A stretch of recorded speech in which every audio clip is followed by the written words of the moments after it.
Straight Up Films has acquired the rights to adapt Square Enix's Thief, and it'll be set in a, quote, dark fantasy world where a master thief tries to restore freedom denied by a magic-wielding tyrant, end quote, which is similar to the plot in Square Enix's 2014 reboot of Thief. These kafirs have no respect for such beautiful things.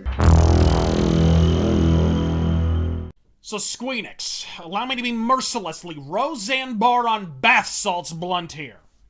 The Thief series? Worthless to you! Beyond worthless! The Twilight films without riff tracks worthless! Jimmy Fallon without his infinitely more talented writers fucking worthless! Spade without Farley! I'm like David Spade without Chris Farley. Alone and useless. The fourth Thief game, thanks largely to your executives dragging their Vienna micro cranks across the developers' domes, left this franchise so violently befouled and beshitted you could literally develop a 7th-gen Jesus and not draw a fucking fly with a sequel at this point. The next Thief title could unwittingly isolate the cancer genome and still be outsold 10-1 by tickets to Great White performing at a fireworks factory. Having acknowledged and hopefully conceded this premise, one fact then is immutable. The Thief series is valuable to Square Enix solely as an intellectual commodity. Look, I get it. Looking Glass Studios was going up like Michael Jackson's weave in a Pepsi commercial. They were selling plasma to pay the light bill, so you bought it at a bitchin'-ass bargain. Instead of letting Bob Vila renovate your intellectual property, you called in Tim the Toolman Taylor, who promptly nail-gunned his nads to the water heater. Now what you thought would flower into a searingly hot supermodel instead festered into a hag bag with a haunted vagina. Face it, fuckhead, it ain't a house anymore. It's a crime scene. Now make like a Nintendo Switch owner and flip that shit. I'll even do you a solid. I'll tell you exactly to whom. Other Side fucking entertainment. For those unaprised, let's hear it from the man himself, Paul Neurath.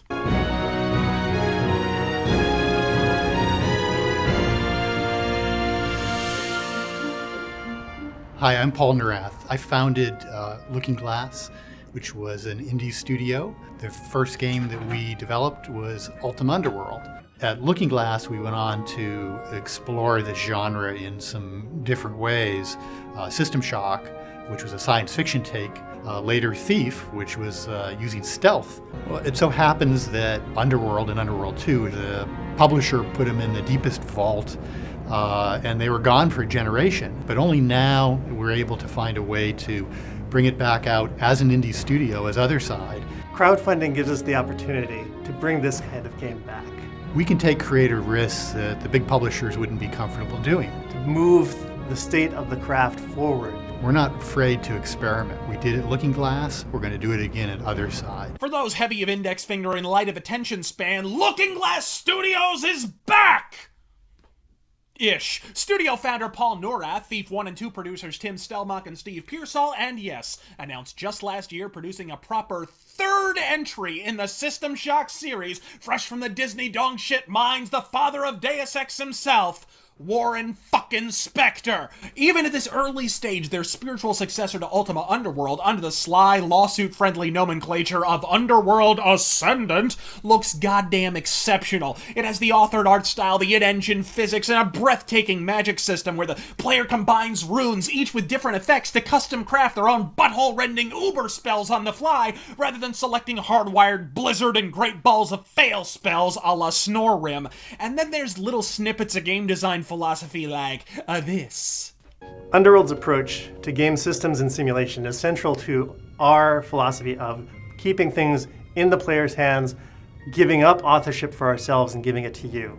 Most other games, even to this day, actually rely on designers crafting clever puzzles, even puzzles that have multiple solutions at times. We have approaches to AI that we've barely scratched the surface on.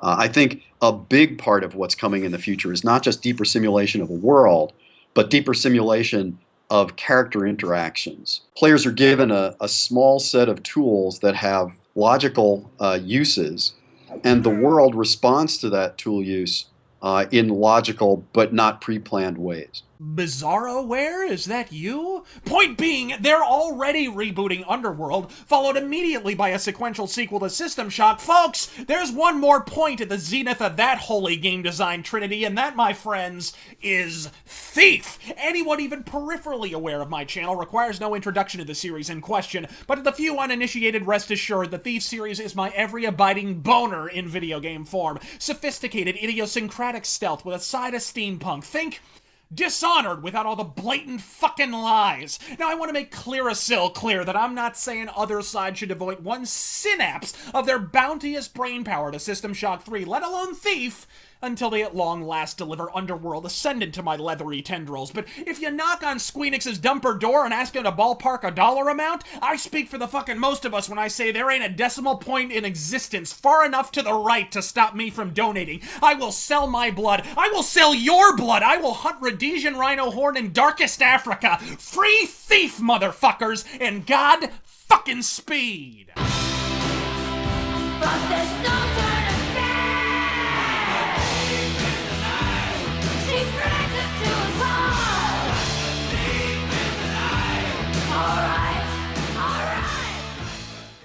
All right. This is the way that we cast magic spells in the game, and it's a very, very cool system. You see this table of runes. Just above where it says clear, you'll see there is a blank sort of space. What we can do is put a series of runes into that space and combine them to make a magic spell. For example here, growth, destruction, restriction, movement, toughness, strength, etc. And then on the right hand side we have like accusators, or kind of the type of spell itself. So we have earth, fire, water, etc. So what I mean is, if we combine two of these, let's for example take movement and air, put those together, and then when we cast the spell we create a gust of wind. So you see we have movement and air, and what we're doing is moving the air. Shut up and take my money!